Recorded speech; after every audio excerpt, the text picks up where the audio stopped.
મધ્યનું centre Deodar છે તો ખરેખર સરકારે આના ઉપર વિચારણા કરી અને મેં પાટીલ સાહેબને પણ ફોન દ્વારા વાત કરી હતી કે સાહેબ ખરેખર દિયોદર મધ્યમાં સાહેબને બળવંતજી સાહેબને અમે બનાસકાંઠા જિલ્લાનો નકશો બતાવ્યો અને એમણે જોયો ટેબલ ઉપર નકશો હતો જ. વગરજી મહારાજ કી જય, વગરજી મહારાજ કી જય.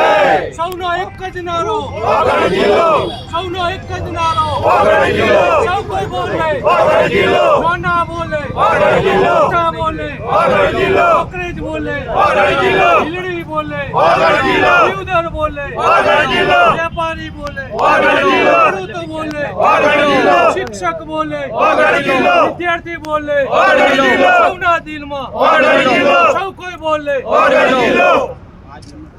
ભાજપ બોલે વગર જિલ્લો, ભાજપ બોલે વગર જિલ્લો, કોંગ્રેસ બોલે વગર જિલ્લો, આપ બોલે વગર જિલ્લો, સૌ કોઈ બોલે વગર જિલ્લો, દિયોદર બોલે વગર જિલ્લો, કોકરેજ બોલે વગર જિલ્લો, સૌના દિલમાં વગર જિલ્લો, સૌના મનમાં વગર જિલ્લો, રૂમ રૂમમાં જય.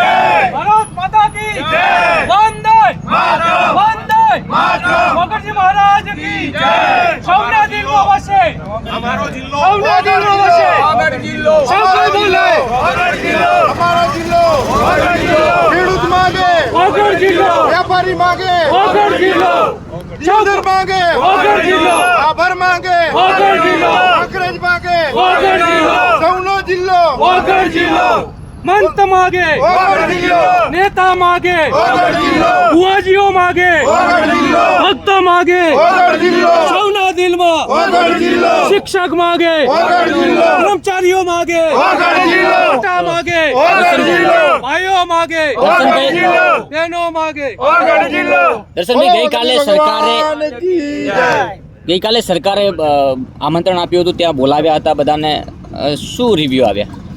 સરકારમાંથી બળવંતસિંહ રાજપૂત સાહેબને આના માટે આ કામગીરી સોંપી હતી મુખ્યમંત્રીશ્રીએ કે જે આ 3 તાલુકામાં જિલ્લા વિભાજન અંગે જે વિરોધ છે એ તાલુકાઓની લોકોના પ્રતિનિધિઓને સાંભળી અને આ બાબતમાં એનું નિરાકરણ થાય અને એનું સોલ્યુશન આવે અને બધાને સંતોષ થાય એ કામગીરી કરવા માટે સાંભળવા માટે બોલાયેલા.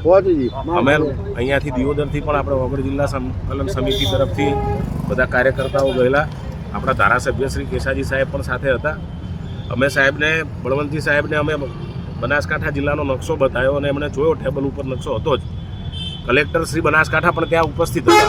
એમણે જે નકશો આપ્યો બનાસકાંઠા જિલ્લાનો, સાહેબને અમે કીધું કે સાહેબ આ જિલ્લાનો નકશો તમે જુઓ તો દિયોદર સૌથી મધ્યમાં કયો તાલુકો આવે છે?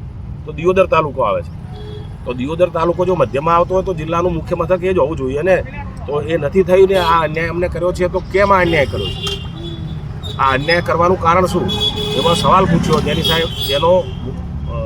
જેનો કોઈ જવાબ બળવંતસિંહ સાહેબ પાસે હતો નહીં.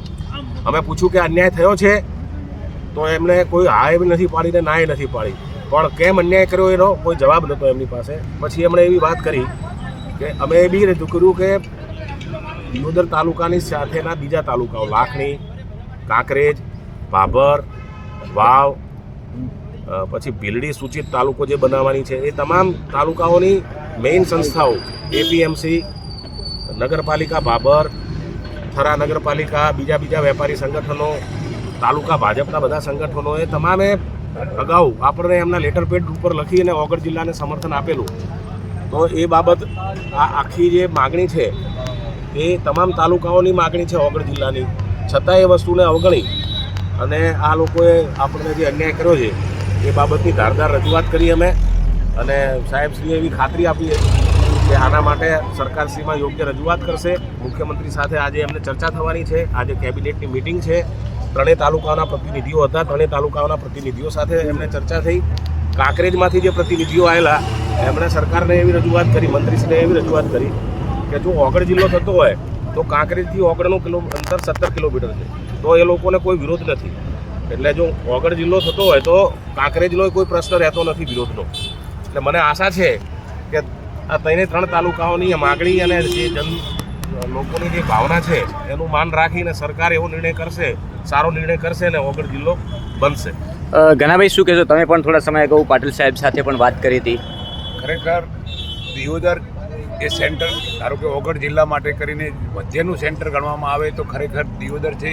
અને ઓગળજીની આ પવિત્ર ધરા કે જ્યાંથી નેપાળના રાજાએ તપ કરવા માટે કરીને આ તપોભૂમિ કે જે ઓગળજીની તપોભૂમિમાં ખરેખર જિલ્લો ઓગળ બને તો આજુબાજુના તાલુકાઓ અને કાંકરેજ તાલુકો છે, નવો તાલુકો ધારો કે બિડલી બને, ભાભર તાલુકો છે અને મધ્યનું સેન્ટર દિયોદર છે. તો ખરેખર સરકારે આના ઉપર વિચારણા કરી અને મેં પાટીલ સાહેબને પણ ફોન દ્વારા વાત કરી હતી કે સાહેબ ખરેખર દિયોદર મધ્યમાં આવતું સેન્ટર છે અને ખરેખર એને સરકારને વિચારણા કરવાનું કહો કે ખરેખર દિયોદર જિલ્લો બનવો જોઈએ. ત્યારે પાટીલ સાહેબે જવાબમાં એવું કહ્યું હતું કે હું એની રજૂઆત કરીશ. એટલે મને વિશ્વાસ છે સરકાર ઉપર કે આ સંવેદનશીલ સરકાર છે, કંઈક આના માટે કરી અને અવશ્ય આનો કંઈક નિર્ણય લાવશે. અને આજુબાજુની તમામ જનતા આ અત્યારને જે તકલીફો પડી રહી છે એના ઉપર સરકાર ગંભીર વિચારણા કરી અને પુનઃ કંઈક નવું જાહેરાત કરશે. ઓકે.